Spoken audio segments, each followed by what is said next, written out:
Bien-aimés dans le Seigneur, peuple de Dieu, mes chers amis, bonjour et bienvenue à la révélation divine de ce matin. Révélation divine qui aura pour titre « Faites attention au diable.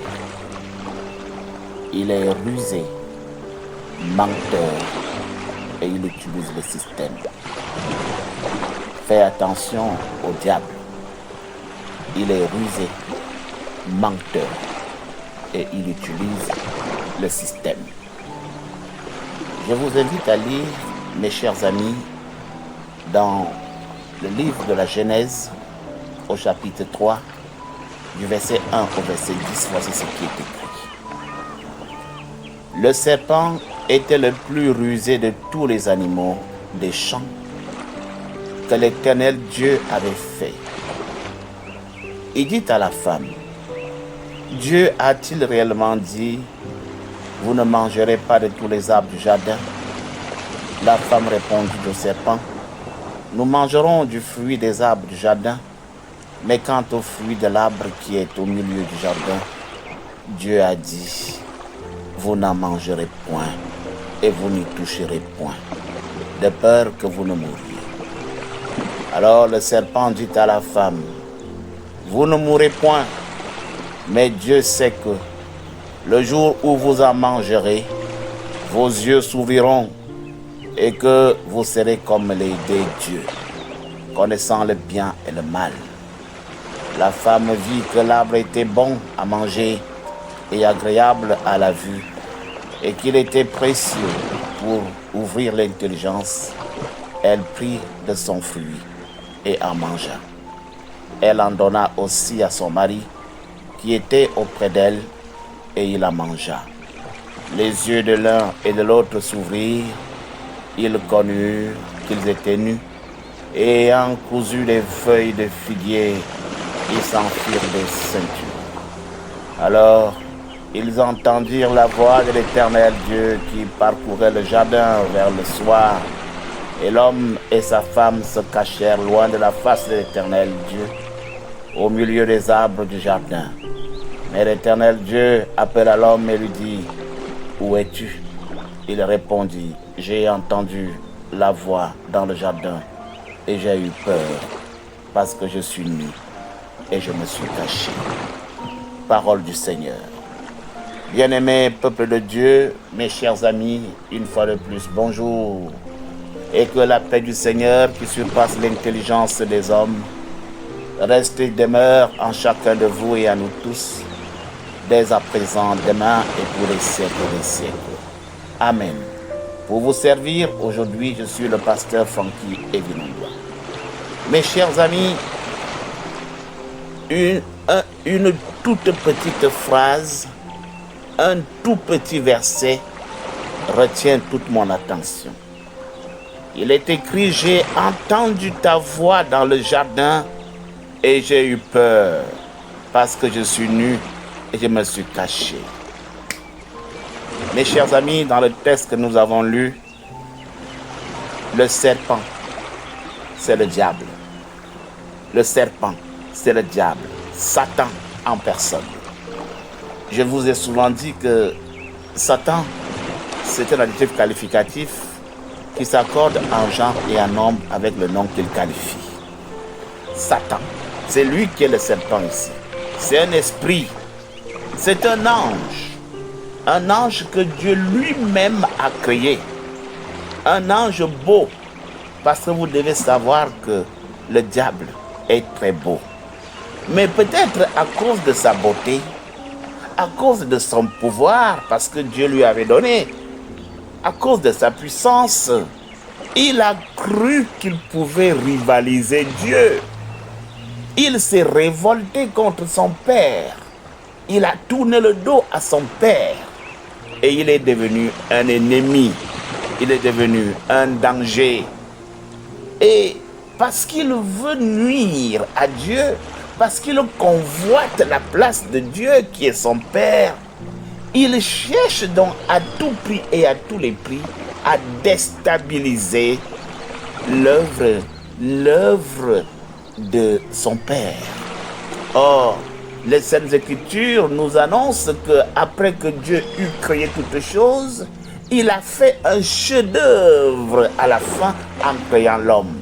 L'homme est donc la créature parfaite de Dieu en qui il a mis toute sa confiance et tout son amour. Le diable, dans sa course folle contre son Père, veut à tout prix et à tous les prix détourner l'homme de la face du Seigneur. Il veut à tout prix et à tous les prix faire en sorte que le Seigneur échoue dans son projet, qu'il perde le contrôle de l'humanité, l'humanité qu'il a créée, qu'il perde le contrôle de cette humanité qu'il a créée à son image. Malheureusement, pour le diable, il a certain pouvoir, il a des dons pour accomplir des choses, mais il ne peut faire que des choses maléfiques. Voilà.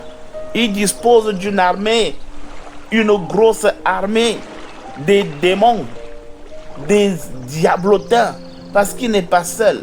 Satan est entouré de tous ceux qui ont suivi son mensonge, tous ceux qui ont décidé de s'associer à lui pour combattre Dieu. C'est ça que j'appelle les diablotins, les démons qui sont avec lui, qui marchent avec lui et qui fomentent des coups avec lui. Satan sait bien qu'il ne peut pas attaquer ouvertement Dieu. Parce que quoi qu'il ait des puissances, quoi qu'il ait des forces, ses forces sont limitées. Le diable ne peut pas affronter Dieu. Mais il veut à tout prix convaincre le maximum de personnes pour faire une équipe solide. Et ces personnes-là, il les recrute parmi les hommes. L'ange satanique essaye autant que possible d'entraîner le maximum d'hommes avec lui. Mais comme il ne peut pas affronter Dieu directement, il veut donc essayer de perturber l'homme, de confondre l'homme, de faire en sorte que l'homme se rebelle contre Dieu, que l'homme tourne le dos à Dieu, que l'homme essaye autant que possible de suivre les traces de son maître Satan. Mes chers amis, peuple de Dieu, voilà à quoi le diable s'exerce. Il touche donc les assoiffés de pouvoir. Il touche les assoiffés d'argent. Il touche les orgueilleux. Il touche tous ceux qui veulent avoir une certaine dimension, un certain niveau de vie dans ce monde. Et leur propose monts et merveilles. Pour être riche, Satan te propose beaucoup de choses. Pour être craint, avoir le pouvoir, Satan te profite beaucoup de choses. Et c'est comme ça qu'il réussit à corrompre le système. C'est comme ça qu'il réussit à corrompre le système. Aujourd'hui, le système nous entraîne vers la volonté du diable. Le système nous entraîne vers la volonté de Satan parce qu'ils sont corrompus. Il est tellement menteur, il est tellement rusé, il est tellement intelligent qu'il réussit à proposer aux orgueilleux, qu'il réussit à proposer aux pouvoiristes des possibilités qui leur donnent un certain statut dans la société. Et c'est ainsi qu'il réussit à corrompre toute la société. Regardez les programmes scolaires de nos enfants. Regardez les décisions qui sont prises dans les parlements. Regardez comment le monde est en train de dénaturer la créature. Regardez ce que le monde est en train de faire au jour d'aujourd'hui. Satan est à l'œuvre. Il essaye autant que possible d'amener l'homme à tourner le dos à Dieu par lui-même, s'appuyant sur le fait que Dieu a laissé le libre arbitre à l'homme. Il voudrait que l'homme de sa propre bouche confesse qu'il n'est plus avec Dieu. C'est ça le plan de Satan. Satan est donc un très bon menteur. Satan est un manipulateur. C'est le père du mensonge. C'est aussi un grand séducteur. C'est-à-dire qu'il a des paroles suaves, des paroles mielleuses, mais des paroles vides qui vous amènent à votre propre perte. Satan sait prendre l'apparence d'un ange de lumière lorsqu'il veut tromper, lorsqu'il veut atteindre certains buts. Il se transforme. Il vient vous amener à lutter contre la volonté de Dieu. Dieu a dit l'homme quittera sa famille et s'attachera à une femme. Satan dit non. Maintenant, l'homme s'attache à l'homme. La femme s'attache à la femme. Hein? Dieu a dit, il a créé l'homme et la femme. Satan dit non. Maintenant, si tu es homme, tu peux devenir femme.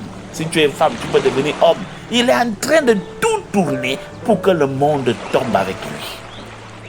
Faites attention à la richesse. Non pas que la richesse est mauvaise, mais faites attention à la richesse. Faites attention à la richesse. Faites attention au pouvoir. Vous qui cherchez la richesse, vous qui cherchez le pouvoir, Satan est là, il connaît vos intentions. Lorsqu'il vous fait des propositions, il ne manque pas de glisser dans cette proposition des pièges. Mes chers frères et sœurs, oui, voici quelques coups de maître que le diable réalise parmi nous. Il nous fait croire que ces démons, en fait, n'existent pas. Ou s'ils existent, c'est eux qui sont du bon côté. Ma fille m'a posé la question, pourquoi on pense que c'est le diable qui est mauvais? Le diable nous amène à penser que ces démons ne font pas du mal. Au contraire, ces démons font du bien. C'est pour cela que vous allez constater que vous priez le diable, vous voulez un enfant, il vous donne l'enfant. Vous voulez être nommé, il vous donne la nomination. Il nous amène à croire que ce sont ces démons qui sont bien et que c'est Dieu qui est mauvais. Il nous amène à faire croire qu'ils ont en eux un certain pouvoir qui fait qu'ils n'ont pas besoin d'un être supérieur. Et ça fait que les hommes aujourd'hui tiennent des discours dithyrambiques contre le Seigneur. C'est le diable qui nous amène à penser qu'on n'a pas besoin de Dieu. Vous allez constater que les Camerounais, la plupart qui sont ici, quand ils partent de leur pays, arrivés ici, ils sont très grands, ils oublient Dieu. C'est Satan qui met dans votre tête. Tu es maintenant benguiste. Laisse Dieu. Abandonne Dieu. Tu es riche. Tu as déjà beaucoup d'argent. Abandonne Dieu. Satan, c'est lui qui nous fait sombrer. Il fait sombrer les hommes dans l'alcool, dans la prostitution, dans les vanités. Voilà le feu de Satan. Satan, il vous amène à croire que vous êtes libre. Libre de faire ce que vous voulez. Libre de changer de sexe. Libre d'épouser. C'est Satan qui met ces choses dans nos têtes. Mes chers amis, voyez comment il a réussi à briser la belle harmonie qu'il y avait entre Dieu et les hommes. Là où il y avait une bonne intimité, regardez ce qu'il a fait. Une bonne communication. Il n'existait plus que le luxe. Adam et Ève vivaient dans le luxe. On est obligé de se cacher maintenant. On se cache de Dieu parce que Satan a réussi son coup. Oui, mes chers amis, il continue à agir ainsi de nos jours. Il essaye autant que possible de vous arracher de votre piédestal. La seule façon de dévoiler ses plans, la seule façon de résister à Satan, c'est essayer autant que possible de vous accrocher à la parole de Dieu. Essayez autant que possible de vous accrocher à Dieu. Mettez vos cœurs dans l'affaire là. Essayez de repousser Satan par toutes vos forces. C'est ainsi que le Seigneur Jésus-Christ vous tend la main. Au travers de ces révélations, le Seigneur vous tend la main. N'endurcissez pas vos cœurs. Soyez sobres, dit le Seigneur. Veillez, votre adversaire, le diable, il rôde comme un lion rougissant. Il cherche à dévorer. Résistez-lui avec la foi ferme. Vous devez savoir que, mes chers amis, les mêmes souffrances sont imposées à vos frères dans le monde, d'après ce que dit l'apôtre Pierre. Souffrez, résistez, acceptez la misère, acceptez la pauvreté, criez vers le Seigneur, il vous donnera ce qu'il faut. Mais tournez le dos à ces propositions fallacieuses du diable. Mes chers amis, peuple de Dieu, le Seigneur que nous servons est un Dieu bon. Que le Seigneur vous bénisse, que le Seigneur vous garde et qu'il vous fasse miséricorde. Je vous invite maintenant, mes chers amis, à vous unir avec moi pour que nous puissions entrer dans la prière. Prions ensemble. Éternel, notre Dieu, notre Père, nous te bénissons et nous te rendons grâce parce que dans ton amour immense et incommensurable, tu nous as permis encore de nous lever dans de bonnes conditions ce matin. Père, nous te prions afin que tu veilles sur nous, que nous assistes dans cette journée, que tu nous précèdes dans tous nos rendez-vous.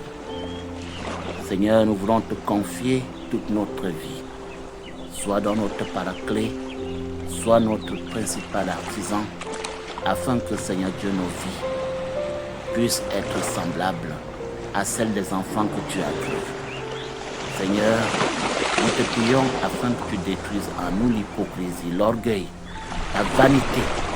Aide-nous à être vrais et sincères en toutes choses. Augmente notre capacité d'aimer et de pardonner. Seigneur, fais en sorte que nos vies chaque jour soient, à partir de cet instant, le reflet de l'amour fraternel.